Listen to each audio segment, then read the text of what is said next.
परम आदरणीय, परम वंदनीय, परम पूजनीय 2400 तीर्थंकर भगवान, पंच परमेष्ठी भगवान तथा ज्ञानी, ध्यानी, त्यागी, तपस्वी समस्त ऊर्जा महापुरुषों के चरणों में भावपूर्वक वंदन।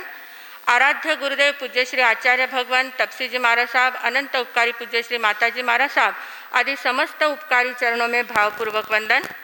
संस्कार भारती वाणीभूषण पूज्य श्री प्रीति सुधा जी महाराज साहब, स्वर सम्राज्ञी पूज्य श्री मधुस्मिता जी महाराज साहब आदि समस्त बड़ों के चरणों में भावपूर्वक वंदन। यहाँ उपस्थित सभी धर्म जिज्ञासु भाइयों तथा सुशील बहनों, आज हमारे प्रांगण में पर्युषण पर्व की शुरुआत हो रही है। सुवर्ण सूर्योदय उदित हो चुका है। जिस पर्व की हम साल भर प्रतीक्षा करते हैं, चातुर्मास शुरू हुआ कि पर्युषण की हमें ललक लगी रहती है कि पर्युषण आएंगे, पर्युषण आएंगे।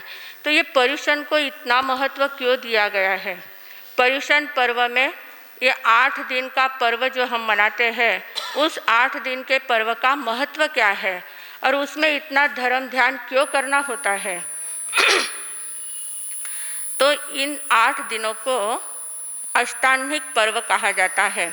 ये जो अष्टांगिक पर्व यानी 8 दिवसीय जो पर्व होता है, ये पर्व सिर्फ हम भरत क्षेत्र के श्रावक श्राविका साधु साध्वी ही नहीं मनाते हैं, इसको महाविद्य क्षेत्र में भी मनाया जाता है। देवी देवता भी इसकी साधना करते हैं, उपासना करते हैं। देवी देवता भी नंदीश्वर द्वीप पर जाकर इस पर्व की आराधना करते हैं। ये 8 दिन हमारे जीवन में बहुत ज़्यादा महत्वपूर्ण होते हैं। इन 8 दिनों का जो वातावरण होता है ना, जो बारिश हो चुकी होती है, अभी तक गर्मी की शुरुआत नहीं हुई है, वातावरण ऐसा सुहाना होता है, बहुत सुंदर वातावरण होता है। और ऐसे वातावरण में हमारी धर्म आराधना करने के लिए बहुत ज़्यादा प्रसन्नमय वातावरण तैयार हो जाता है। और उसके कारण से इन दिनों में जो भी हम साधना करते हैं, उस साधना के लिए पूरे विश्व में पूरा जो हमारा एटमॉस्फेयर है, उसमें एक पॉजिटिव ऊर्जा तैयार हो जाती है। क्योंकि सभी के मन में इतने पॉजिटिव विचार रहते हैं, इतने सकारात्मक विचार रहते हैं, हमें कुछ तो भी करना है, धर्म ध्यान करना है। श्रावण महीना जो होता है, उस श्रावण माह में सभी लोग, किसी भी परंपरा के, किसी भी धर्म के लोग हो, अनेक प्रकार के उत्सव इसमें आते हैं और अनेक प्रकार की साधनाएं इसमें की जाती है। तो उनमें ये 8 दिन बहुत महत्वपूर्ण है। हम लोग इन 8 दिनों में साधना तो करना चाहते हैं, पर कौन सी साधना करें, कौन से शास्त्र का वाचन करें, ये बहुत बड़ा प्रश्न था। तो हमारे जो पूर्व आचार्य थे, उन्होंने सोचा कि 8 दिन में ऐसे शास्त्र की वाचना होनी चाहिए कि जिसके कारण से हमें कुछ नई प्रेरणा मिले, जिंदगी जीने का नई दिशा मिले। और नई दिशा प्राप्त करने के लिए जिसमें ऐसे कुछ प्रेरक उदाहरण हो, जो बोरियत भी महसूस ना हो। बहुत ज़्यादा सिद्धांतों की बातें रही, तत्वों की बातें ही रही तो लोग बोर हो जाते हैं। तो उसमें कुछ कथा कहानियाँ हो और उन कथाओं के माध्यम से कुछ नई नई प्रेरणा हमें प्राप्त हो। तो ऐसा कौन सा सूत्र है? तो देखे गए जो 12 अंग है, 11 अंग सूत्र है, हमारे 32 आगम है। तो उन 32 आगमों में जो 11 अंग है, उन 11 अंगों में 8वां अंग जो है, जिसका नाम है अंतगढ़ दशांग सूत्र। तो ये जो अंतगढ़ दशांग सूत्र है, इसमें ऐसी कुछ प्रेरणाएं मिलती है, ऐसी कुछ कथा कहानियाँ हैं और ऐसे सिद्धांत भरे हुए हैं कि जिसके कारण से हमें जिंदगी जीने की नई दिशा मिलती है। तो उस नई दिशा को प्राप्त करने के लिए हम लोग इस अंतगढ़ सूत्र का वाचन करते हैं। इस अंतगढ़ सूत्र में 8 अंक का बहुत ज़्यादा महत्व है। इन 8 दिनों में ही अंतगढ़ सूत्र पढ़ा जाता है। 8 दिन है, 8वां अंग है, अंग सूत्र 11 है, उसमें से 8वां अंग सूत्र अंतगढ़ सूत्र है। फिर इसमें 8 ही वर्ग है। ये बहुत ज़्यादा बड़ा भी नहीं है और बहुत ज़्यादा छोटा भी नहीं है, पूरे 8 दिन में पढ़ा जा सके इतना ही इसका परिमाण है। इसलिए इसमें कितने वर्ग है? 8 वर्ग है। हमारे कर्म कितने हैं? 8 कर्म है। तो 8 कर्मों को क्षय कैसे किया जाता है और किस किसने 8 कर्मों का क्षय किया है, उनका वर्णन इस शास्त्र में है। तो कर्म भी हमारे 8 हैं। सिद्ध के गुण कितने हैं? 8 है, मतलब आत्मा के मूल गुण 8 है। उन 8 गुणों को कैसे प्रकट किया जाता है, 8 गुणों को प्राप्त कैसे किया जाता है, उसका भी वर्णन इस शास्त्र में आता है। फिर मंगल कितने हैं? अष्टमंगल कहते हैं ना हम, तो मंगल भी 8 होते हैं। प्रतिहार्य भी 8 होते हैं। प्रतिहार्य मतलब जो तीर्थंकर परमात्मा होते हैं उनकी कुछ विशेष बातें होती है, वो भी 8 प्रकार की होती है। अष्ट प्रतिहार्य होते हैं। फिर 8 मद होते हैं। मद यानी अहंकार के प्रकार 8 होते हैं। 8 मद को कम करना है, 8 मद को हमारे जीवन से माइनस करना है। और प्रहर, दिन के प्रहर कितने होते हैं? 8 प्रहर होते हैं। ऐसे 8 बातों का बहुत ज़्यादा महत्व है। इन 8 बातों के कारण से ये 8 दिनों में 8वां अंग सूत्र पढ़ा जाता है। अब इस सूत्र का नाम अंतकृत दशांग सूत्र है। अंतकृत दशांग सूत्र का अर्थ क्या होता है? अंतकृत दशांग, ये अब जो अंतगढ़ सूत्र है ना, इसमें 90 महापुरुषों का वर्णन आया हुआ है, जिन्होंने सिद्धि प्राप्त की है, मोक्ष गति को प्राप्त कर लिया है, उनका वर्णन इस सूत्र में आता है। तो हम लोगों के मन में प्रश्न उपस्थित होता है कि ऐसे तो अनंत सिद्ध हो चुके हैं और तीर्थंकर परमात्मा के शासन में 24 तीर्थंकर हुए हैं, उनमें कितने लोगों ने सिद्धि प्राप्त कर ली है, तो इतने लोगों को छोड़कर सिर्फ 90 पुरुषों का ही वर्णन इसमें क्यों आता है? 90 ही पुरुषों का वर्णन क्यों है? उसका कारण क्या है? तो कहा है कि इस सूत्र का नाम क्या दिया है? अंतकृत दशांग सूत्र। अंतकृत दशांग का अर्थ क्या होता है? अंतकृत का अर्थ क्या होता है कि जिन्होंने अंतिम समय में, अपने जीवन के अंतिम समय में कैवल्य को प्राप्त किया है, अंतिम समय में कैवल्य प्राप्त किया और तुरंत वो मोक्ष को प्राप्त हो गए, जिन्होंने तुरंत मोक्ष गति को प्राप्त किया है।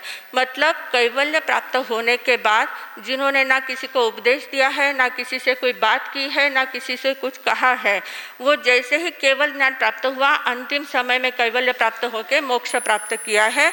ऐसे अंतिम समय में कैवल्य प्राप्त करके मोक्ष को प्राप्त करने वाले 90 महापुरुष होके गए हैं, उनका वर्णन इस अंतगढ़ सूत्र में किया गया है। इसलिए इसका नाम अंतकृत दशांग सूत्र रखा है। अब अंतकृत का अर्थ ध्यान में आ गया कि अंतिम समय में कैवल्य प्राप्त किया है। फिर दशा का अर्थ क्या होता है? दशा यानी अवस्था। हम कहते हैं ना, उसकी दशा देखो कैसी हो गई है, अवस्था इसका अर्थ होता है। मतलब जो लोग भोगावस्था से योगावस्था में जाते हैं, भोग अवस्था को छोड़कर योग अवस्था को प्राप्त करके मोक्ष गति के ओर पढ़ते हैं, उसको दशा कहते हैं। तो ऐसी जिसकी दशा हुई है, जो भोगावस्था से योगावस्था में गए हैं और अपने अंतिम गढ़ को जिन्होंने प्राप्त कर लिया है, तो ऐसे महापुरुषों का वर्णन है, इसलिए इसको अंतकृत दशा सूत्र कहा गया है। फिर अंग आया शब्द, दशांग, अंग आया है। तो अंग यानी क्या? अंग सूत्र है। हमारे यहाँ जो तीर्थंकर परमात्मा उपदेश देते हैं, तीर्थंकर परमात्मा अर्थ रूप में उपदेश देते हैं और उसको गणधर लोग जो है वो सूत्र में सूत्रबद्ध करते हैं। तो जो तीर्थंकर परमात्मा का डायरेक्ट उपदेश है और गणधरों ने जिसको सूत्रबद्ध किया है, ऐसे जो शास्त्र है उनको अंग सूत्र कहते हैं। उसको क्या कहते हैं? अंग सूत्र कहते हैं। जिसको हम आगम कहते हैं ना, आगम हमारे 32 होते हैं, उसमें 11 अंग है, 12 उपांग है, 4 मूल सूत्र है, 4 छेद सूत्र है और आवश्यक सूत्र है। तो ये जो 32 प्रकार के सूत्र है, उसमें 11 अंग सूत्र है। तो अंग सूत्र का अर्थ क्या है? वो डायरेक्ट तीर्थंकर की वाणी है। जो तीर्थंकर परमात्मा ने उपदेश दिया है उसको सीधा गणधरों ने सूत्रबद्ध किया है, तो उसको अंग सूत्र कहा जाता है। फिर उसके आगे आचार्यों ने उन शास्त्रों में से कुछ विशेषता लेकर अलग अलग शास्त्र तैयार किए, उनको उपांग सूत्र, मूल सूत्र, छेद सूत्र आदि नाम दिए गए हैं। पर ये अंग सूत्र है, मूल अंग है, इसलिए इसको अंग दशांग, अंतकृत दशांग सूत्र कहा गया है। अब ये जो अंतकृत सूत्र है, इसमें 2 तीर्थंकरों के शासन की कथाएं आती है। कौन से 2 तीर्थंकर हैं? एक अरिष्टनेमि भगवान और एक भगवान महावीर स्वामी। दोनों के तीर्थंकरों के शासन काल की कथाएं इसमें आती है। इनमें जो जो पुरुष अंतकृत मतलब अंतिम समय में मोक्ष जिन्होंने प्राप्त किया है, जिनके जीवन में बहुत प्रकार के उपसर्ग आए हैं, परिसह आए हैं, जिन्होंने अलग अलग प्रकार की साधनाएं की है, तपश्चर्याएं की है, बहुत प्रकार के अलग अलग प्रकार इसमें देखने को मिलते हैं। तो उन दोनों तीर्थंकरों के शासन काल का वर्णन इस शास्त्र में आता है। फिर इसमें ऐसा नहीं है कि सिर्फ राजघराने वाले ही लोग दीक्षा लेते हैं और वो ही कैवल्य को प्राप्त करते हैं, ऐसा नहीं है। राजघराने वाले भी लोग लेते हैं, सामान्य लोग भी दीक्षा लेते हैं। सामान्य अर्जुन माली जैसा माली भी दीक्षा ले सकता है, हरिकेश मुनि जैसा चांडाल जाति का व्यक्ति भी दीक्षा ले सकता है। सभी को समान हक है, और पुरुष भी ले सकता है, स्त्री भी ले सकता है, बालक भी ले सकता है, वृद्ध भी ले सकता है। सभी प्रकार के अवस्था वाले लोग दीक्षा ले सकते हैं, संयम साधना कर सकते हैं और साधना करके कैवल्य को प्राप्त कर सकते हैं। इस प्रकार बहुत सुंदर सुंदर बातें इस अंतर्गत सूत्र में आती है। प्रसंगानुरूप हम उनका वर्णन करते जाएंगे। तो पहली बात आप लोगों के ध्यान में आ गई कि अंतकृत दशांग नाम क्यों दिया गया है। अंतकृत का अर्थ है अंतिम समय में जिन्होंने कैवल्य प्राप्त किया है उनको अंतकृत कहते हैं। दशांग यानी उनकी अवस्था बदल गई है, भोग अवस्था से योग अवस्था में गए हैं। अंग यानी अंग सूत्र है, 8वां अंग है, इसलिए इसको अंग सूत्र कहा गया है। और सूत्र यानी शास्त्र आगम है। तो इस अंतर्गत सूत्र की वाचना अब हम शुरू करने जा रहे हैं। सबसे पहले प्रथम अध्ययन श्री मिंदर स्वामी जी महाराज आपकी आज्ञा, भगवान आपकी आज्ञा, गुरु गुरुनी जी महाराज आपकी आज्ञा, अंतर्गत सूत्र पढ़ने की आज्ञा चाहते हैं। हाँ, प्रज्ञा जी महाराज साहब मूल सूत्र पढ़ेंगे। तेणम कालेणम तेणम समयणम चंपा नामम नैरी होत्था वर्णवो तत्थणम चंपाए नैरिये उत्तर पुरथी में दिसी भाए एत्थणम पुण्यभद्रे नामम चेये होत्था वणखंडे वण्णवो तिसेणम चंपाए नैरिये कोणिये नामम राया होत्था महया हिमवंत वण्णवो तीणम कालेणम तीणम समयणम अज्ज सुहम्मे थेरे जाव पंचहिम अणगार सयेहिम सद्धिम संपरिउडे पुव्वाणुपुव्वीं चरमाणे गामाणुगामं दुहिज्यमाणे सुहम सुहेणम विहरमाणे जेणेव चंपाणैरी जेणेव पुण्यभद्रे चैये तेणेव समोसरिये परिसा निगया जाव परिसा पड़ी गया एवं खलु जम्बू समनेणम जाव संपत्तेनम अट्ठमस्स अंगस्स अंतगड़ दसाणम अट्ठवग्गा पन्न नहीं एक थोड़ा सा अच्छा एक पन्ना। पहले हम इसका अर्थ देख लेते हैं। जितना पढ़ा गया है, 2 सूत्र पढ़े गए हैं। तो क्या कहा कि उस काल उस समय में चंपा नाम की नगरी थी। ये चंपा नगरी जो है उस काल उस समय, ऐसा शब्द यहाँ आता है। काल और समय दोनों का अर्थ ऐसा एक ही होता है, पर काल और समय यहाँ पर 2 प्रकार बताया गया है। तो उसका अर्थ ऐसा होता है कि उस काल मतलब उस अवसर पे निकाल के चौथे आरे में, आर्य का पूर्ण वर्णन उसमें आता है। तो कौन सा काल चल रहा था, जैसे हम कहते हैं ना वर्षा काल है, ग्रीष्म काल है, शरद काल है। तो ऐसा काल जो होता है संपूर्ण जो एक प्रकार का पूरा वातावरण जो होता है उसका चौथे आर्य का जो वर्णन यहाँ पर किया गया है। तो उस काल का अर्थ होता है चौथे आर्य का वर्णन है। और उस समय यानी जिस समय ये घटना घटित हुई है वो पर्टिकुलर समय, जिस समय में इस काल में, इस वर्ष में, इस दिन में ये घटना घटित हुई थी। तो उस काल और उस समय में, उस काल में चौथे आर्य में उस समय में ये घटना घटित हुई थी। चंपा नाम की एक नगरी थी और उस नगरी में सुधर्मा स्वामी कौन थे? पंचम गणधर थे। भगवान महावीर स्वामी के 5वें गणधर थे सुधर्मा स्वामी। सुधर्मा स्वामी ये भगवान महावीर स्वामी के पट्टधर, प्रथम पट्टधर रहे। भगवान महावीर स्वामी के निर्वाण के बाद सुधर्मा स्वामी पाटे पर विराजे। उनका शासन आगे चलाने का काम सुधर्मा स्वामी ने किया था। क्यों किया था सुधर्मा स्वामी ने? क्योंकि भगवान के 11 गणधर थे, मुख्य शिष्य 11 थे। 11 गणधरों में से भगवान के सामने ही 9 गणधर जो थे वो मुक्त हो चुके थे। 9 गणधरों को मुक्ति प्राप्त हो चुकी थी और सिर्फ इंद्रभूति गौतम और सुधर्मा स्वामी 2 ही बचे थे भगवान महावीर स्वामी के निर्वाण के समय में। तो इंद्रभूति गौतम जो है वो भगवान ने जैसे ही भगवान का निर्वाण हुआ भगवान महावीर स्वामी का निर्वाण होने के बाद तुरंत उनको कैवल्य की प्राप्ति हो चुकी थी। तो जिसको केवल ज्ञान प्राप्त हो जाता है वो किसी का पाठ चलाता नहीं है, पाठ पर विराजते नहीं है। वो ऐसा नहीं कहते कि भगवान ने ऐसा कहा था, क्योंकि वो स्वयं भी वैसा ही देखते हैं, उनको भी सब कुछ दिखता है। तो वो भगवान की वाणी, भगवान का संदेश आगे पहुंचा नहीं पाते, वो स्वयं का संदेश देंगे ना। इसलिए पाठ पर कौन विराजता है? जिनको अभी तक कैवल्य की प्राप्ति नहीं हुई है, जो छद्मस्त है पर भगवान के प्रमुख शिष्य है। तो ऐसे कौन बचे थे? सिर्फ सुधर्मा स्वामी। सुधर्मा स्वामी एक ही ऐसे बचे थे जिनको अभी तक कैवल्य की प्राप्ति नहीं हुई थी और जो भगवान के मुख्य शिष्यों में एक थे। तो वो पांचवें गणधर जो थे सुधर्मा स्वामी, वो अपने शिष्यों के साथ विचरण कर रहे थे। भगवान का निर्वाण हो जाने के बाद जम्बू स्वामी उनके प्रथम शिष्य बने थे। सुधर्मा स्वामी के मुख्य शिष्य जम्बू स्वामी बने थे और जम्बू स्वामी को बहुत ज़्यादा जिज्ञासा थी। उनको इतने सवाल आते थे, उन्होंने भगवान महावीर स्वामी को देखा नहीं था पर सुना बहुत था, बहुत सभी लोगों के मन में मुँह से उनकी बातें सुनते गए थे।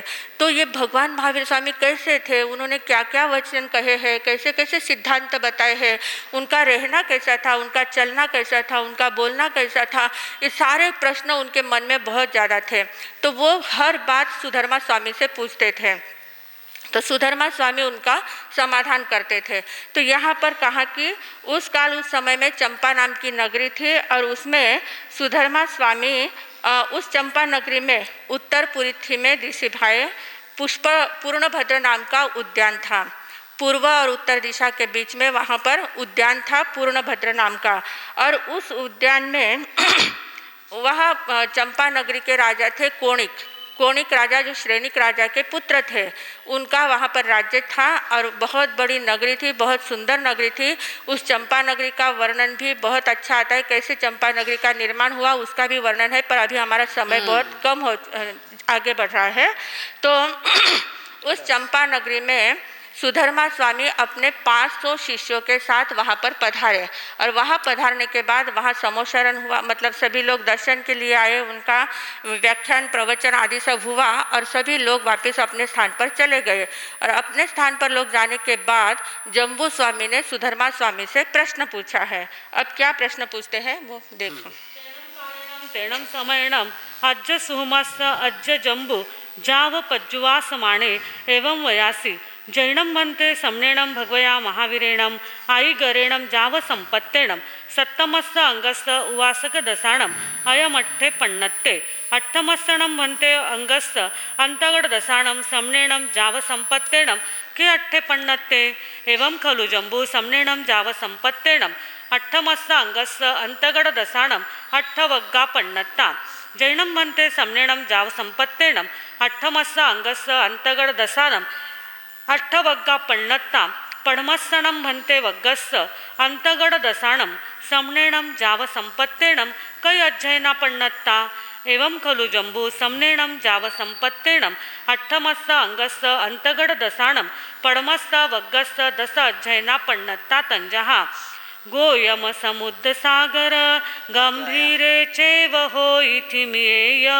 अयले कंपिल्ले खलु आखो भपसे नई विण्णु जैनम भन्ते समनेणम जाव संपत्तेणम अट्ठमस्स अंगस्स अंतगड़ दसाणम। बेन मासा पधारिए। बड़े मासा पधार रहे हैं, सभी स्वागत करेंगे। जय हो विजय हो महात्मा पुरुषों की सदा काल जय हो विजय हो महात्मा पुरुषों की सदा काल जय हो विजय हो महात्मा पुरुषों की सदा काल जय हो विजय हो महात्मा पुरुषों की सदा काल जय हो विजय हो महात्मा पुरुषों की सदा काल जय हो विजय हो महात्मा पुरुषों की सदा काल जय हो। लारे भी उभं राहणार आहे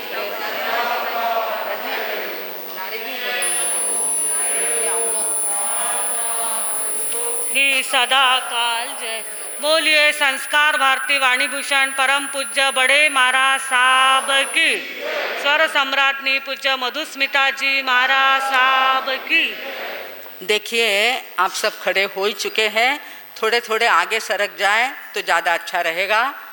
हमारे कटने देखो थे, देखो कटने पड़े न था क्यों बोले इसे?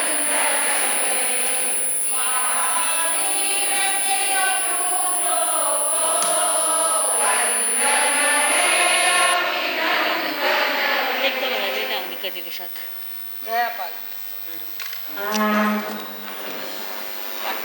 आगे आगे सर के युवक वर्ग में काफ़ी जगह है। सेम भी तीजी वो लगा वो सरकायला रहे वो सरकायला रहे एक तो सरकाई जी गई। हाँ साहब शास्त्र पढ़े। हाँ, अब हम लोग चले शास्त्र की ओर। चौथा सूत्र देखे सभी जन। जैनम भन्ते सम्नेणम जाव संपत्तेनम अट्ठमस्स अंगस्स अंतगण दसाणम पडमस्स वग्गस्स दस अध्ययना पण्णत्ता तंजहा गोयम जाव विष्णु पडमस्तणम भन्ते अध्ययनस्स अंतगण दसाणम सम्नेणम जाव संपत्तेनम के अट्ठे पण्णत्ते। हाँ जी, तो सुधर्मा स्वामी से जम्बू स्वामी प्रश्न पूछ रहे हैं। जम्बू स्वामी ने पूछा कि हे भगवान, आप क्रमशः भगवान की वाणी मुझे सुना रहे हैं। भगवान महावीर स्वामी ने जो अंग सूत्रों का वर्णन किया है उसमें से आपने 7वें अंग तक मुझे फरमा दिया है, 7वें अंग तक मुझे सुना दिया है। और 7वां जो अंग सूत्र है उसका नाम है उपासक दशांग सूत्र। उपासक दशांग सूत्र है। उपासक दशांग सूत्र में श्रावकों का वर्णन आता है, उसमें आगार धर्म का वर्णन आता है। भगवान ने 2 प्रकार के धर्म बताए हैं, आगार धर्म और अणगार धर्म। तो 7वें वर्ग में आगार धर्म का वर्णन है, वहाँ आनंद आदि प्रमुख श्रावकों का वर्णन, उनकी व्याख्या करके आगार धर्म की व्याख्या की है। तो अब जो 8वां अंग सूत्र जो है उसमें भगवान ने क्या फरमाया है, तो सुधर्मा स्वामी ने कहा कि हे जम्बू, इस 8वें अंग में भगवान ने अणगार धर्म का वर्णन किया है। जो अणगार धर्म है, साधु का जो धर्म है, साधु साध्वियों का जो धर्म है, उसका वर्णन इसमें किया गया है। इसमें 8 वर्ग है। इस शास्त्र में कितने वर्ग हैं? 8 वग्गा पण्णत्ता, 8 वर्ग कहे गए हैं। उन 8 वर्गों में जो पहला वर्ग है उस पहले वर्ग के 10 अध्ययन बताए गए हैं। पहले वर्ग में 10 अध्ययनों के नाम कहे हैं। वे नाम इस प्रकार है कि गौतम कुमार, समुद्र कुमार, सागर कुमार, गंभीर कुमार, स्तिमित कुमार, अचल कुमार, कांपिल्य कुमार, अक्षोभ कुमार, प्रसेनजीत कुमार और विष्णु कुमार। ये सभी कुमारों के नाम है। एक एक कुमार के नाम से एक एक अध्ययन कहा गया है। तो कुमारों के नाम से अध्ययन कहने का क्या मतलब है?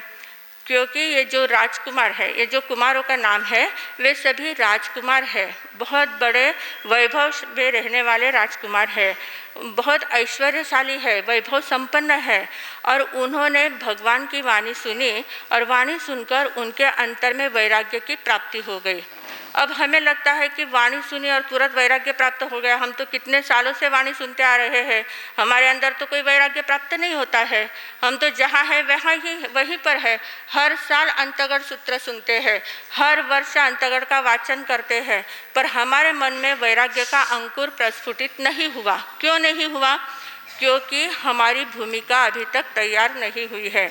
जिसकी भूमिका तैयार हो जाती है, आप लोग खेती में बीज बोते हैं तो पहले खेती की मशागत करते हैं, खेती को तैयार करते हैं और तैयार करने के बाद उसमें बीज डालते हैं तो वो जल्दी से अंकुरित हो जाता है। पर हमारा क्या है, हमारी खेती अभी तक मशागत की हुई नहीं है, खेती ऐसे ही चल रही है। तो उसमें कितने भी बीज डाले गए तो वो बीज ऐसे ही जल जाते हैं, वो बीज अंकुरित नहीं हो पाते हैं। पर ये जो 10 कुमार हैं, इनकी पूरी मशागत हुई थी, इनकी हृदय की भूमि पूरी तैयार थी। तो इसलिए भगवान के वाणी के थोड़े से शब्द उनके कान में पड़े, उनके हृदय में वो अंकित हो गए और तुरंत उनको वैराग्य की प्राप्ति हो गई। और वैराग्य की प्राप्ति होने के बाद उन्होंने आगे संयम को स्वीकार किया है। तो किस प्रकार उनको वैराग्य प्राप्त हुआ और कैसे कैसे उनका वर्णन आता है वो आगे पढ़ने से पता चलेगा। एवं खलु जम्बू तेणम कालेणम तेणम समयणम बार वै नामम नैरी होता दुवालस जोयणायामा नव जोयण विथिन्ना धन वै मै निम्मिया चामीगर पागारा नाणामणी पंचवण्ण कवि सिसग परिमंडिया सुरम्मा अलकापुरी संकासा पमुय्य पक्कीलिया पचक्कम देवलोक भूया पासाइया दरिसणिज्जा अभिरुवा पडिरुवा तीसेणम बारवये नैरिये बहिया उत्तर पुरत्ति में दिसी भाए एत्थणम रेवये नामम पवये होत्था वण्णवो तत्थणम रेवये पवये नंदन वणे नामम उज्जाणे होत्था वण्णवो सुरप्पिये नामम जक्खायणे होत्था पोराणे सेणम एगेणम वनखंडेणम परिखित्ते आसोगवर पायवे तत्थणम बारवये नैरिये कण्ढे नामम वासुदेवे राया परिवसई महया हिमवंत राय वण्णवो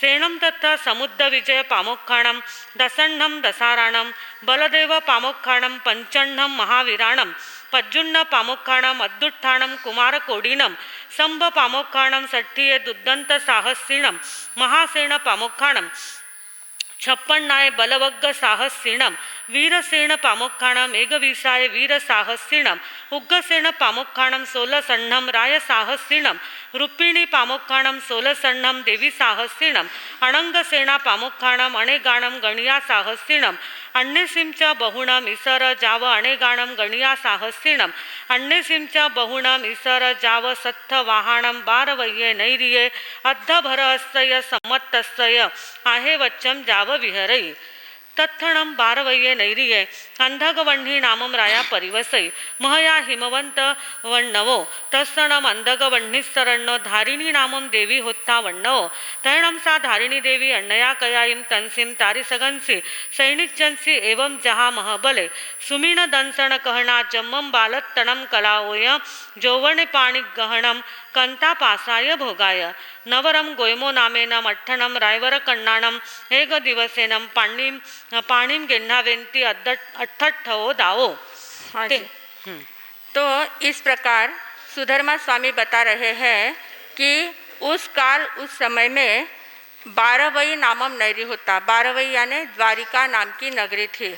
अब ये लोग बैठे हैं चंपा नगरी में। चंपा नगरी में विहार करके आए हुए हैं, वहाँ पर उनका समोशरण लगा हुआ है, वहाँ उनकी चर्चा चल रही है और वो वर्णन कौन सा कर रहे हैं? द्वारिका नगरी का वर्णन कर रहे हैं। वो बता रहे हैं कि भगवान ने जो 8वें अंग का प्रथम अध्ययन जो बताया है, उस प्रथम अध्ययन में किसका वर्णन है उसका वर्णन करने के लिए उन्होंने द्वारका नगरी का नाम लिया है। तो कहा कि उस समय उस काल में द्वारका नाम की नगरी थी और वो कैसी थी द्वारिका नगरी? 12 योजन लंबी और 9 योजन चौड़ी। 12 योजन लंबी और 9 योजन चौड़ी। कितनी लंबी चौड़ी वो द्वारिका नगरी थी। द्वारिका नगरी के निर्माण की भी बहुत सुंदर कथा है, कल अवसर आने पर हम उसको देखेंगे। आज हमारा समय हो रहा है। तो इतनी बड़ी वो नगरी थी, पूर्ण सुवर्ण ईंटों से बनी हुई नगरी थी। बहुत विशाल नगरी वो थी और उसको इतने ज़्यादा दरवाजे थे उस नगरी में। इतनी लंबी चौड़ी नगरी थी ना, तो उसके बाहर निकलने के लिए इतने ज़्यादा दरवाजे थे, इसलिए द्वार कहाँ है, द्वार कहाँ है, द्वार कहाँ करते करते द्वारिका नाम उसका पड़ गया, ऐसा भी लोग कहते हैं। और भी दूसरा उसका कारण है द्वारिका नगरी का। तो इस प्रकार ये अलकापुरी के समान सुंदर नगरी थी और उस नगरी में अंधकृष्ण नाम के राजा राज्य करते थे। मतलब कृष्ण राजा भी वहाँ पर राज्य करते थे और अंधक समुद्र विजय नाम के वहाँ पर राजा थे। 10 प्रकार के दशार्ण राजा वहाँ पर रहते थे। तो उसमें समुद्र विजय नाम के जो राजा थे उनकी वो जो द्वारिका नगरी थी, उस द्वारिका नगरी का वर्णन ही बहुत ज़्यादा किया हुआ है। उस द्वारिका नगरी में कितने राजा थे, कितने राजकुमार थे, कितने वीर सैनिक थे, कितने महाबल थे, कितने ज़्यादा रानियाँ थी, कितने राजकुमार थे, सब पूरा वर्णन यहाँ पर गया। हजारों करोड़ों की संख्या में उनका वर्णन यहाँ पर किया गया है। तो वहाँ वो जो द्वारिका नगरी थी, वहाँ कृष्ण राजा राज्य करते थे और अर्धभरहस्य समत्तसा आहे वचन। वो अर्धभर क्षेत्र मतलब 3 खंड के राज्य कृष्ण राजा 3 खंड पर राज्य करते थे। वासुदेव थे, वासुदेव हमारे यहाँ 3 खंड पर राज्य करते हैं। ऐसे 6 खंड एक क्षेत्र के होते हैं। भरत क्षेत्र के 6 खंड है, उसमें अर्ध चक्री जिसको कहते हैं वासुदेव जो होते हैं वे 3 खंडों पर राज्य करते हैं, और जो चक्रवर्ती होते हैं वे 6 खंडों पर राज्य करते हैं। तो कृष्ण महाराजा जो थे वो 3 खंड पर राज्य करते थे। तो वहाँ पर उस नगरी में, द्वारका नगरी में, अंधक विष्णु जो राजा थे उनको धारिणी नाम की रानी थी, और उस धारिणी नाम की जो रानी थी उसने एक दिन सिंह का स्वप्न देखा, और सिंह का स्वप्न देखने के बाद वो गर्भवती हुई और उसको एक पुत्र रत्न की प्राप्ति हुई। जो पुत्र रत्न प्राप्त हुआ उसका नाम गौतम रखा गया। धारिणी जो रानी थी उसको जो पुत्र हुआ उसका नाम गौतम रखा गया। और वो गौतम, ये गौतम स्वामी नहीं है, ये गौतम कुमार अलग है। तो गौतम कुमार जो थे वो कैसे थे, वो सभी उनका बहुत ज़्यादा सुलक्षणी थे, राजकुमार थे, इतने सुंदर थे, राज परिवार में पलने वाले थे। उनको 5 धाई माताओं के पास उनको खिलाया पिलाया जाता, बड़ा किया जा रहा था, और बहुत सुंदर उनका लालन पालन हो रहा था। और वो जैसे ही बड़े हुए थोड़े से तो उनको शिक्षा गुरु के पास पढ़ने के लिए भेजा गया था। तेणम कालेनम तेणम समेणम अरहा अरिठनेमी आई गरे जाव विहरई चौ विहा देवा आ गया कण्हेवी निगये तैणम से गोयमे कुमारे जहाँ मेहे तहाँ निगये धम्मम सोच्चा निसम्म जम नवरम देवाणुपिया अम्मा पियरो आपुच्छामी देवाणुपियाणम अंतिये पव्वयामी जेवम जहाँ मेहे जाव अणगारे जाये इरिया समीये जाव इणमेव निगंथम पावयणम पुरवो काउम विहरई तैणम से गोयमे अणगारे अण्णया कयाई मरहो अरिठनेमिस्स तहारुवाणम थेराणम अंतिये सामाय्य माय्यायीम एकारस अंगायीम अहिज्जय अहिजित्ता बहुहिम चौत्थ जाव अप्पाणम भावे माणे विहरई तैणम अर्हा अरिठनेमी अण्णया कयायीम बारवय्यो नैरियो नंदनवणाओ उज्जाणाओ पडिनिक्खमई पडिनिक्खमित्ता बहिया जनवय विहारम विहरई तैणम से गोयमे अणगारे अण्णया कयायीम जेनेव अर्हा अरिठनेमी तेनेव उवागच्छई हुवागच्छित्ता अर्हमरिठनेमीं तिखुत्तो आयाहीणं पयाहीणं करे करित्ता वंदई नमनसै वंदिता नमनसित्ता एवं वयासी इच्छामिणं भन्ते तुभ्येहिम अभ्भनुनाय समाणे मासीयं भिक्खु पडिमम उव संपज्जित्ताणं विहरित्तये एवं जहाँ खंदवो तहाँ 12 भिक्खु पडिमाओ फासेयी फासित्ता गुणरयणं वितवो कम्मं तहेव फासेयी नीरव शेषम जहाँ खंदवो तहाँ चिंतयी तहाँ अपुच्छयी तहाँ थेरेहिम सद्धिम सेतुंजम दुरुहै मासियाय सल्यहणाय 12 वरिसाइम परियाय जाव सिद्धे। हाँ जी, तो ये जो गौतम कुमार थे जो थे वो जैसे ही यौवन अवस्था को प्राप्त हुए तो उनको 8 कन्याओं के साथ उनकी शादी कर दी गई थी। 8 कन्याओं के साथ उनका विवाह हो चुका था। 8 कन्याएं इतनी सुंदर थी और वे अपने भोग अवस्था में एकदम व्यवस्थित मशगूल थे और उनका व्यवस्थित जीवन क्रम चल रहा था। उनको बाकी किसी बात का पता नहीं था, वो अपने अपने जीवन में खुश थे। ऐसे करते करते एक समय ऐसा आया कि वहाँ पर भगवान अरिष्टनेमी भगवान जो थे वो विहार करते करते उस द्वारका नगरी में पहुँचे। द्वारका नगरी में पधारे और उनका बहुत बड़ा समोशरण लगा। अब द्वारका नगरी के सभी लोग उनके दर्शन के लिए जाने लगे, उनके परिषदा में जाने लगे, समोशरण में पधारने लगे। तो दर्शन के लिए जाना है, वहाँ पर उनकी वाणी सुनना है और वहाँ अपनी भावनाओं को उच्च करना है, भावनाओं को बढ़ाने का काम करना है। तो ऐसे करते हुए पूरी नगरी के लोग दर्शन के लिए जाने लगे। और वैसे ये राजकुमार जो थे, गौतम कुमार थे, ये भी अपनी रानियों के साथ उस भगवान के दर्शनार्थ वहाँ पर पधारे। अब भगवान का जैसे ही उपदेश हुआ, भगवान ने जैसी ही देशना फरमाई और वो उपदेश सुनकर एकदम से वहीं पर गौतम कुमार के मन में वैराग्य के बीज अंकुरित हो चुके। मैंने पहले कहा था उनकी भूमि तैयार हो चुकी थी, हृदय की भूमि उनकी तैयार हो चुकी थी। तो जैसे ही भगवान के शब्द रूपी बीज उनके हृदय में गए तो एकदम से उनके मन में वैराग्य प्राप्त हो गया और उन्होंने देखा कि ये संसार कितना आसार है। मैंने 8 कन्याओं के साथ विवाह किया है, संसार का पूरा परिभोग कर रहा हूँ, पर उसमें मुझे कहीं पर भी शांति नहीं मिल रही है, आनंद नहीं मिल रहा है। वही यहाँ भगवान के समोशरण में आया हूँ थोड़ा सा उनका उपदेश सुना है तो मन में कितनी शांति महसूस कर रहा हूँ, कितना आनंद महसूस कर रहा हूँ। किसी प्रकार का टेंशन नहीं है, किसी प्रकार का कोई चिंता नहीं है, चिंतन नहीं, बाकी कुछ भी बातें नहीं है। एकदम यहाँ आनंदमय वातावरण है। क्यों न मैं जिंदगी भर इसी वातावरण में रहूँ। इस प्रकार के उनके मन में विचार आए और विचार आते से ही उन्होंने खड़े होकर भगवान से प्रार्थना की कि हे भगवान, मैं अपने माता पिता की आज्ञा लेकर आता हूँ और मुझे आप दीक्षा देने की कृपा करें। भगवान ने कहा कि आहा सुहम देवानुपिया। भगवान के पास दूसरा जवाब ही नहीं रहता था। आहा सुहम देवानुप्रिया यानी क्या कि यथा सुख हो हे देवानुप्रिय, तुम्हें जैसा सुख हो वैसा करो, पर उसमें माँ परिबंधम करे है, उसमें देरी मत करो। जैसा सुख है, जो भावना तुम्हारे मन में जागृत हुई है उस भावना को तुरंत कर डालो, उसमें देरी मत करो। अगर देर करते हैं तो उस भावना को अलग रास्ते मिल जाते हैं, तो भावना टिकी नहीं रहती है। तो इसलिए महाराज साहब भी व्याख्यान में हमेशा कहते रहते हैं कि जब भी हमारे मन में भाव जागृत हो, किसी के मन में भाव जागृत होते कि तपश्चर्या करनी है, आठाई करनी है, तेला करना है, कुछ सामयिक करना है, प्रतिक्रमण करना है, मन में भाव जागे कि तुरंत करने के लिए तैयार हो जाना चाहिए। हाँ मैं करूँगी, पर्यूषण आएंगे तब करेंगे, या बाद में देखेंगे, अभी तो नहीं टाइम है, बाद में करें। भावना तो बहुत है पर बाद में देखेंगे, ऐसे बाद में देखने वाली बात नहीं करना है। जिस समय मन में भाव जागृत है उसी समय अच्छा काम कर लेना चाहिए। तो भगवान ने कहा कि आहा सुहम देवानुप्रिया माँ परिबंधम करे है, तुम देरी मत करो, जैसा सुख है वैसा करो। तो गौतम स्वामी अपने घर पे जाते हैं, अपने माता पिता से सभी लोगों से कहते हैं अब मेरी दीक्षा लेने की भावना है, वो सारा वर्णन आता है। दीक्षा लेने के भाव जागृत हो गए हैं, माता पिता ने उनको आज्ञा दी, दीक्षा ले ली, और दीक्षा लेने के बाद बहुत बड़ा महोत्सव के साथ उनकी दीक्षा हो जाती है। दीक्षा होने के बाद तुरंत वो साधना में लग जाते हैं। दीक्षा लेने के बाद साधना में लगते हैं और साधना करते करते उन्होंने भगवान से कहा कि मुझे भिक्षु प्रतिमा की आराधना करनी है। 12 प्रकार की भिक्षु प्रतिमा होती है, वो एक प्रकार की साधना होती है जो अपने साथ रहने की साधना होती है। बाहर के दुनिया से अलग होना है, अपने साथ रहना है, इस प्रकार की वो साधना होती है। तो भिक्षु प्रतिमा की आज्ञा उन्होंने भगवान से मांगी है। तो भगवान ने कहा कि आहा सुहम, जैसा तुम्हें सुख हो वैसा करो। तो वो भिक्षु प्रतिमा की आराधना करते हैं।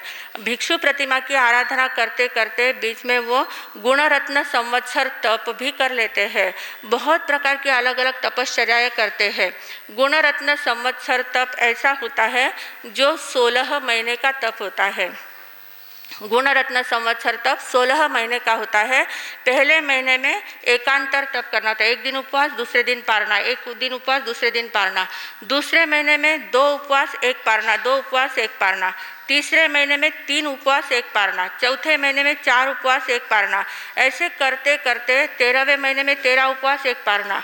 16वें महीने में 16 उपवास 1 पारना, 16 उपवास 1 पारना। इस प्रकार 16 महीने का ये तप होता है। बहुत कठिन तप होता है।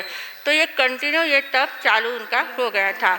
तो इस प्रकार उन्होंने अलग अलग प्रकार की तपश्चर्या की, और सिर्फ तपश्चर्या ही नहीं की, तपश्चर्या करते करते साधना भी करते गए। ध्यान करना है, जप करना है, साधना करनी है, संयम की साधना करनी है, अलग अलग प्रकार की साधनाएं भी साथ साथ में करते गए। सिर्फ तपश्चर्या करके सो के नहीं रहे, तपश्चर्या करके साधना में अपने जीवन को उन्होंने लगा दिया।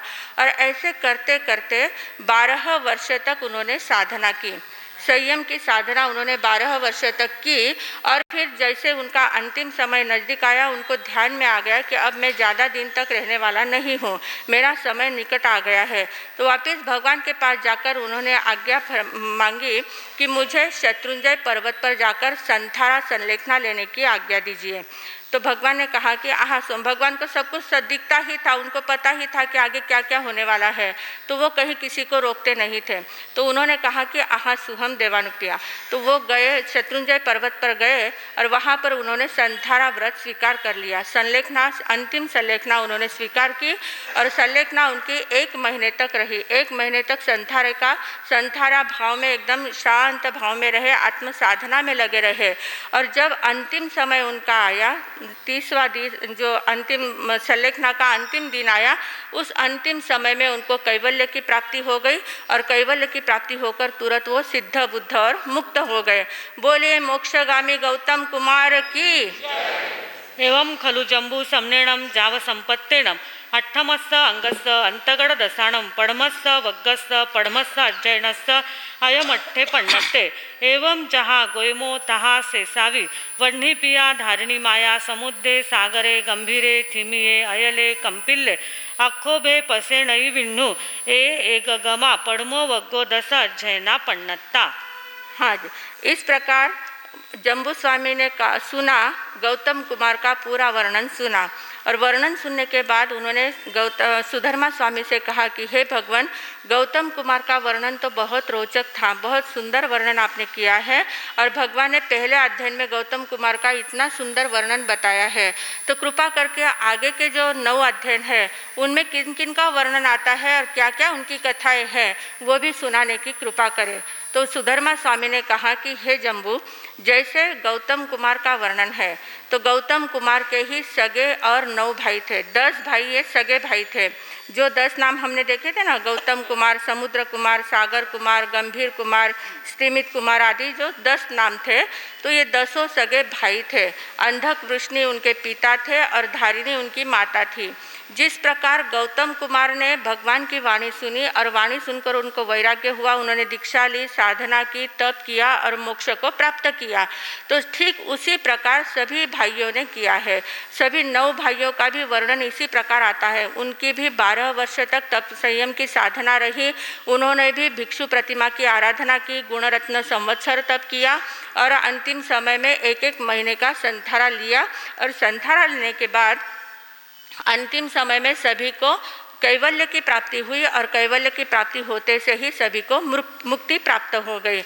तो बोलिए सभी मोक्षगामी 10 कुमारों की जय। तो इस प्रकार पहले वर्ग में 10 अध्ययनों का वर्णन सुधर्मा स्वामी ने जम्बू स्वामी से कहा था, जो हमने आपको सुनाने का काम किया है।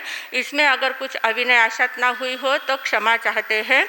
जम वैधम वच्चा मेलियम हिणक्षरम अचक्षरम पयहीनम विनयहीनम जोगहीनम घोषहीनम सुट्ठुदीनम दुट्ठु परिच्छियम अकाले कहो सज्जाओ काले न कहो सज्जाओ असज्जाए सज्जायम सज्जाए न सज्जायम भणता गुणता विचारता ज्ञान और ज्ञानवंत की आशातना की हो तो तत्समिच्छामि दुक्कडम। अब हमारे सामने पूज्य श्री स्वर सम्राज्ञी मधुस्मिता जी महाराज साहब अपनी मधुर वाणी से कुछ हमें बोध देने वाले हैं पर्युषण पर्व के निमित्त से। फरमाइए। अरहंतो भगवंत इंद्रमहिता सिद्धाश्च सिद्धिस्थिता आचार्या जिन शासनोन्नतिकरा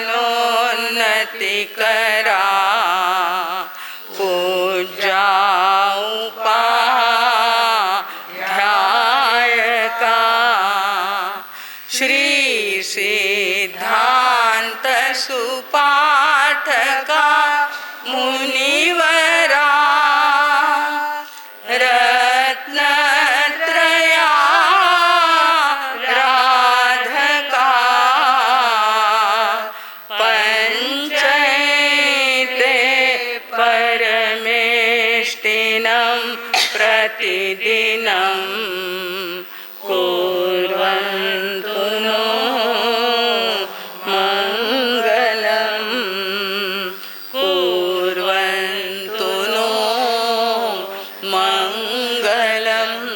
परमपिता परमात्मा वीतराग भगवान के सिद्ध शिला पर विराजित समस्त सिद्ध परमात्माओं के तथा महाविदेह क्षेत्र में विराजित समस्त अरिहंत परमात्माओं के श्री चरणों में हम सब की ओर से आज की इस पावन वेला में पर्युषण प्रारंभ की महत्वपूर्ण सुंदर ऐसी वेला में मन वचन और काया की गहराई से अनेक अनेक वंदनाएं अर्पित करते हैं। आचार्य भगवान तपसी जी महाराज साहब, अनंतोपकारी माता जी महाराज साहब, तपसी जी महाराज साहब, गणेश लाल जी महाराज साहब आदि समस्त ऊर्जा महापुरुषों के स्वर्गीय चरणों में भावपूर्वक वंदनाएं अर्पित करते हुए वर्तमान आचार्य श्रमण संघ नायक ध्यान योगी तपस्वीराज शिव मुनि जी महाराज साहब, वाणी भूषण संस्कार भारती परम पूज्य बेन महाराज साहब आदि समस्त बड़ों के चरणों में सविनय वंदनाएं करते हुए अत्र विराजित सभी साध्वी मंडल, उपस्थित धर्म प्रेमी, धर्म जिज्ञासु भाइयों, श्रावकों एवं बहनों, श्राविकाओं, अभी अभी हमने महापुरुषों का वर्णन सुना है। महापुरुषों का वर्णन सुनने से, चर्चा करने से, उनकी कथा सुनने से निर्जरा होती है। कर्मों की क्या होती है? सिर्फ पुण्य नहीं बनता। बताएंगे आपको कि पुण्य और निर्जरा में फ़र्क होता है। हमें अपने जीवन को कैसे महान बनाना, कैसे आदर्श बनाना, ये बात अगर सुननी है, जीवन में लानी है, तो इन महापुरुषों का वर्णन हमें मन वचन काया से सुनना होगा, उतारना होगा। नहीं उतारेंगे, थोड़े आगे सरक जाए, बहुत लोग आ रहे हैं, जगह दे दे उनको, फटाफट आगे सर के, देर ना लगाए। ये कोपरे वाले लड़के आगे सरक जाओ। हाँ सर, शतरंज छोड़ जाओ, शतरंज छोड़ जाओ, आ जाओ और आगे आ जाओ। तो दूध तुझ ले बना रहे साइकिल की हवा। तो सुनिए साहब, हमें अपने जीवन को ऊर्ध्वगामी बनाना है। ये जिन शासन कैसा है, लकीर का फकीर नहीं है। ये कहता है कि जो हमने किया वो आप भी करो। जो केवल ज्ञान, केवल दर्शन हमने प्राप्त किया, वो क्या करो, आप भी प्राप्त करो। ऐसा कहने वाला एकमात्र शासन है जिन शासन। एक नौजवान रात्रि में साइकिल चला रहा था, अपने घर से कहीं और जा रहा था।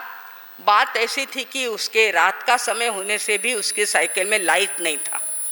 लाइट होना चाहिए ना, बाइक हो, स्कूटर हो या साइकिल हो, उसके आगे क्या होना चाहिए, लाइट होना चाहिए। लाइट नहीं था तो पुलिस ने उसको हटका, रोका कि भैया ऐसे क्या करते हो, दंड आएगा तुमको, लाइट नहीं तुम्हारी।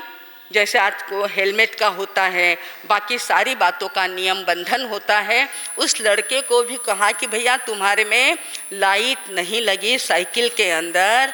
उसने रुका और कहा, जवानी थी, कहा कि क्या महाराज, क्या पुलिस जी, क्या मुझे को तकलीफ़ देते हो, देखो ना कितनी तो लाइटें लगी है बाहर में। सरकारी क्या थी, सड़क पे लाइट होती है, वो सारी लाइटें लगी है, एक मेरी लाइट नहीं लगी, तो कहाँ आपको इतनी तकलीफ हो गई है। पुलिस ने सुना, बुद्धिमान था, होशियार था, उसने कहा कि अच्छा ऐसी बात है, बाहर की लाइटें अपने काम नहीं आती। उसने कुछ ना कहते हुए थोड़ा साइकिल के पीछे गया और साइकिल की जो हवा भरने की जगह होती है उसको फिरा लिया और सारी हवा उसमें से क्या करी, क्या किया, हवा निकाल दी। अरे अरे ऐसे क्या कर रहे हो, साइकिल वाला क्या बोला, अरे अरे पुलिस ऐसा क्या कर रहे हो, मेरी हवा निकाल दी, साइकिल कैसे चलेगी, क्या कर रहे हो तुम। पुलिस ने कहा भैया तुम्हारी इतनी सी हवा निकाली तो कहाँ बिगड़ा, कितनी हवा है बाहर, और आज तो बहुत ज़्यादा ठंडी है। उस पुलिस ने कहा कि कितनी हवा है बाहर, तुम्हारी एक इतनी सी तो हवा निकाली है, नहीं रही उसमें तो क्या बिगड़ा। तब युवक के समझ में आ गया, जिसकी उसकी वस्तु जिसके उसके अंदर होनी चाहिए, जल्दी से गया, लाइट लगाई और अपनी गाड़ी। कहने का तात्पर्य भाई और बहनों, बाहर की हवा, बाहर का लाइट नहीं काम आता जब तक अंतर का द्वीप चालू ना हो, अंतर का दीप चालू ना हो। मुझे अपने में प्रकाश भरना है। पर्युषण महापर्व क्या कहने आया है, मुझे क्या करना है, मेरे साइकिल में हवा है कि नहीं वो देखना है। सबको आत्मनिरीक्षण, आत्म परीक्षण, आत्मचिंतन, आत्मशुद्धि, आत्ममंथन और आत्मरमण करने का ये पर्युषण महापर्व आया है। सबने जग जाना है, अपनी अपनी साइकिल के लिए, अपने अपने प्रकाश के लिए सबको क्या करना है, अपने लिए। वो जैसे ही अंतगढ़ सूत्र और दोपहर में पढ़ा जाएगा कल्प सूत्र, इसके अंदर जो पढ़ेंगे उसको हमारे जीवन में कैसे लाएं, क्योंकि दुकान तो सबको अपनी अपनी चलानी पड़ती कि नहीं पड़ती। आप जब जाओगे यहाँ से 10, साढ़े 10, 11 बजे, अपनी अपनी दुकान सबको करनी है, और रसोई के समय अपनी अपनी रसोई, और जिमते समय देखो कितना हंसो आवे, जिमनो पड़े 12, 1, 2, 3 बजे कुछ भी करो, पर अपना तो स्वयं को करना पड़ता है भाई और बहनों।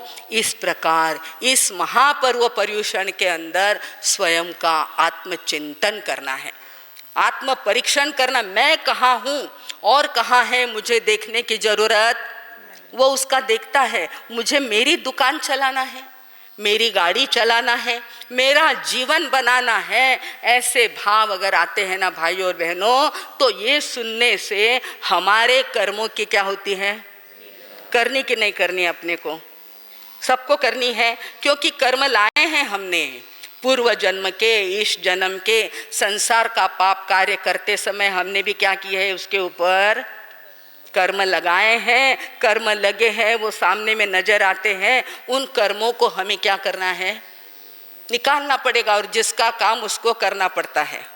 जिसका हाथ फ्रैक्चर होता है उसका हाथ कहाँ लटकता है, कहाँ, उसी के पास, गले में। प्रेमी पत्नी, प्रेमी बेटे के हाथ गले में नहीं जाता, जिसका हाथ हो तो उसको वहीं पर बांधा जाता है। हमें सोचना है आज का दिन जो आया है मुझे मेरी निर्जरा करनी है, मुझे, हम भी हैं, हमें भी क्या करना है।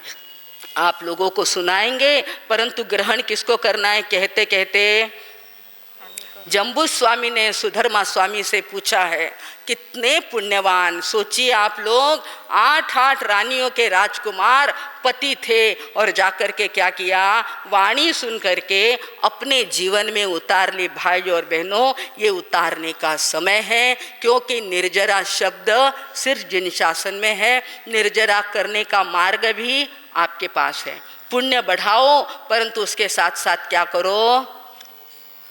एक हॉस्पिटल के अंदर जाते जाते आपको बताएं, मेंटल हॉस्पिटल था पागलों की, वहाँ पर बहुत सारी रूमें थी।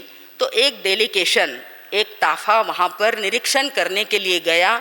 हॉस्पिटल में देखते जा रहा है वहाँ की व्यवस्था कैसी है, रूम कैसे, कमरे कैसे, पलंग है कि नहीं, लाइट है कि नहीं, ये सारी बातें देखते देखते सारा वो जो डेलीगेशन था, वो जो ग्रुप था, वो खुश हो गया कि वाह, व्यवस्था तो बड़ी अच्छी है, पागल लोगों की भी व्यवस्था, वेड्यांचं इस्पिताळ होतं, तर तिथे पण त्यांनी पाहिलं की व्यवस्था नंबर 1, काहीही चूक काढण्यासारखं नाही। ऐसा जब हो गया तब उस बड़े ऑफिसर के मन में आया कि बाकी बातें तो सब अच्छी है, पर यहाँ पर जो पेशेंट है उस पेशेंट को सुधरा कि नहीं सुधरा ये कैसे देखा जाता है। इसलिए वहाँ के मैनेजर को उसने बुलाया ऑफिसर ने और पूछा कि भाई बाकी तो हॉस्पिटल में समझ जाता है कि बुखार उतर गया, सर्दी खांसी कम हो गई, खोखला कम हो गया, ये सारी बातें पता चलती हैं, परंतु इन पागलों को अच्छे हो गए, अब इनको घर पे भेज दे, ये कैसे समझा जाता है, कैसे निरीक्षण किया जाता है, उसकी कसौटी क्या होती है। उस मैनेजर ने कहा, बड़ा सुंदर प्रश्न पूछा आपने। वो देखिए सामने हमारे इस हॉस्पिटल के बीच में एक पानी से भरा हुआ टब रखा हुआ है। आप भी ध्यान से सुनना साहब, क्या रखा है वहाँ पर, हौद बोलते हैं उसको, या एक बहुत बड़ा टब है। वो कैसे भरा हुआ है, 24 तास नल उसके अंदर चल रहा, पानी उसमें से आ रहा और टब पूरा भर रहा है, भर गया है।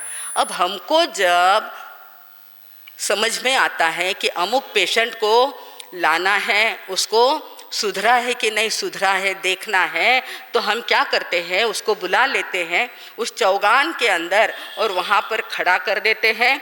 उसके हाथ में एक पानी भरने का जग या मग्गा जो भी है खाली करने के लिए दे देते हैं और उसको कहते हैं कि तुम्हें ये टब क्या करना है, खाली करना है। पानी से भरा हुआ है, तब क्या करना है, हाथ में दे दिया साधन उसको निकालने के लिए, पानी निकालने के लिए उसको साधन दे दिया है, नल चल रहा है, नल में से पानी आ रहा है, और इसको मग दे दिया, मग्गा दे दिया है पानी खाली करने के लिए।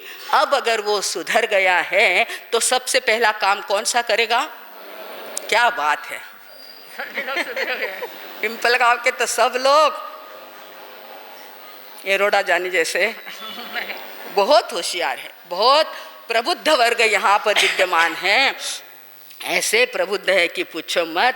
बाहर की बात तो ख्याल में आ गई है। क्या कहा उन्होंने कि सबसे पहला काम कौन सा करेंगे? आपला हुआ के नल बंद देख ले, जो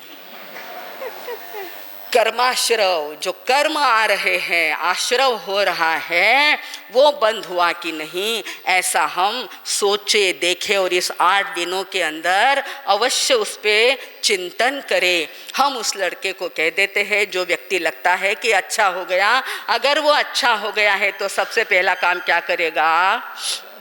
नल बंद करेगा।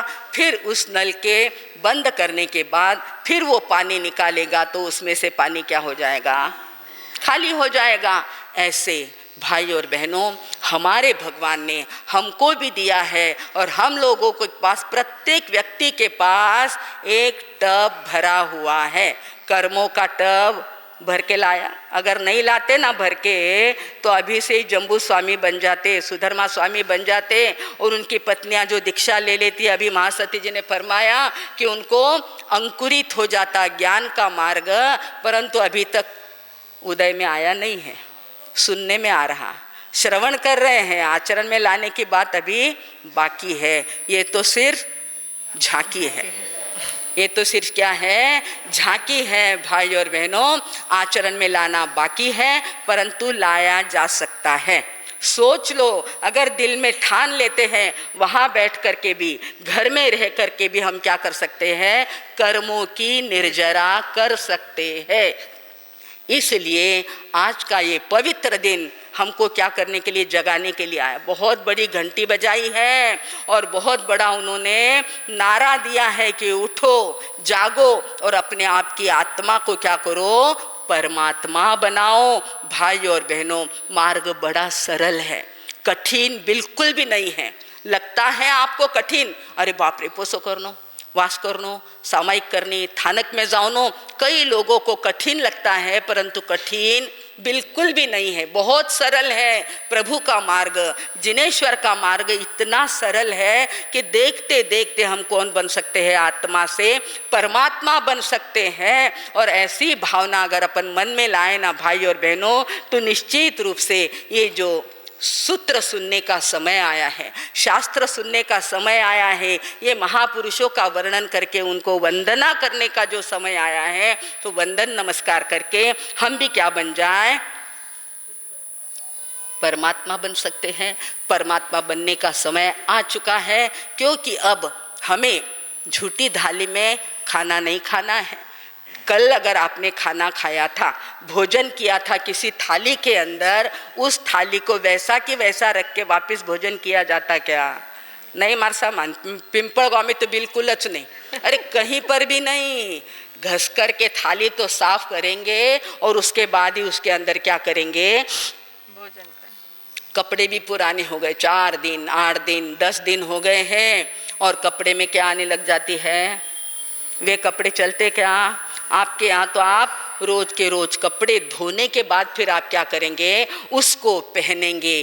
पेट अगर साफ नहीं है तो खाना जाएगा। सारी बातों को साफ करना पड़ता, सफाई करनी पड़ती है। प्रभु फरमाते हैं कि जन्म जन्म से और इस जन्म से लेकर अब तक के जितने भी उम्र के हो गए हैं आप, 40-50 के, तब तक के अपन ने क्या किया है? सफाई का काम सिर्फ शरीर का किया है, आत्मा का कम किया है, बहुत कम, थोड़ा थोड़ा किया, अच्छी तरह से नहीं किया है। वो समय अब आ गया है, हम जागे, अपने आप की सफाई करें। जैसे थाली साफ करते हैं वैसे मेरी आत्मा की सफाई हो जाए। राग और द्वेष कर्मों का बंधन ये अगर हम नष्ट कर देंगे ना भाई और बहनों, तो ये महापर्व, मैत्री का पर्व, क्षमा और करुणा का पर्व आया है। इस महापर्वाधिराज पर्युषण के अंदर आप और हम अपनी आत्मा को शुद्ध बुद्ध बनाएंगे तो निश्चित रूप से एक दिन ऐसा आएगा कि हम भी कहाँ जाएंगे, सिद्ध गति को प्राप्त करेंगे। महाविदेह क्षेत्र में जाकर के अपना नंबर लगाएंगे कि प्रभु अरिहंत परमात्मा हम पर कृपा करो, हम साधना करेंगे और मोक्ष गति को प्राप्त करेंगे। इसी शुभ मंगल की कामना में अब मैं विराम लेती हूँ। ओम शांति।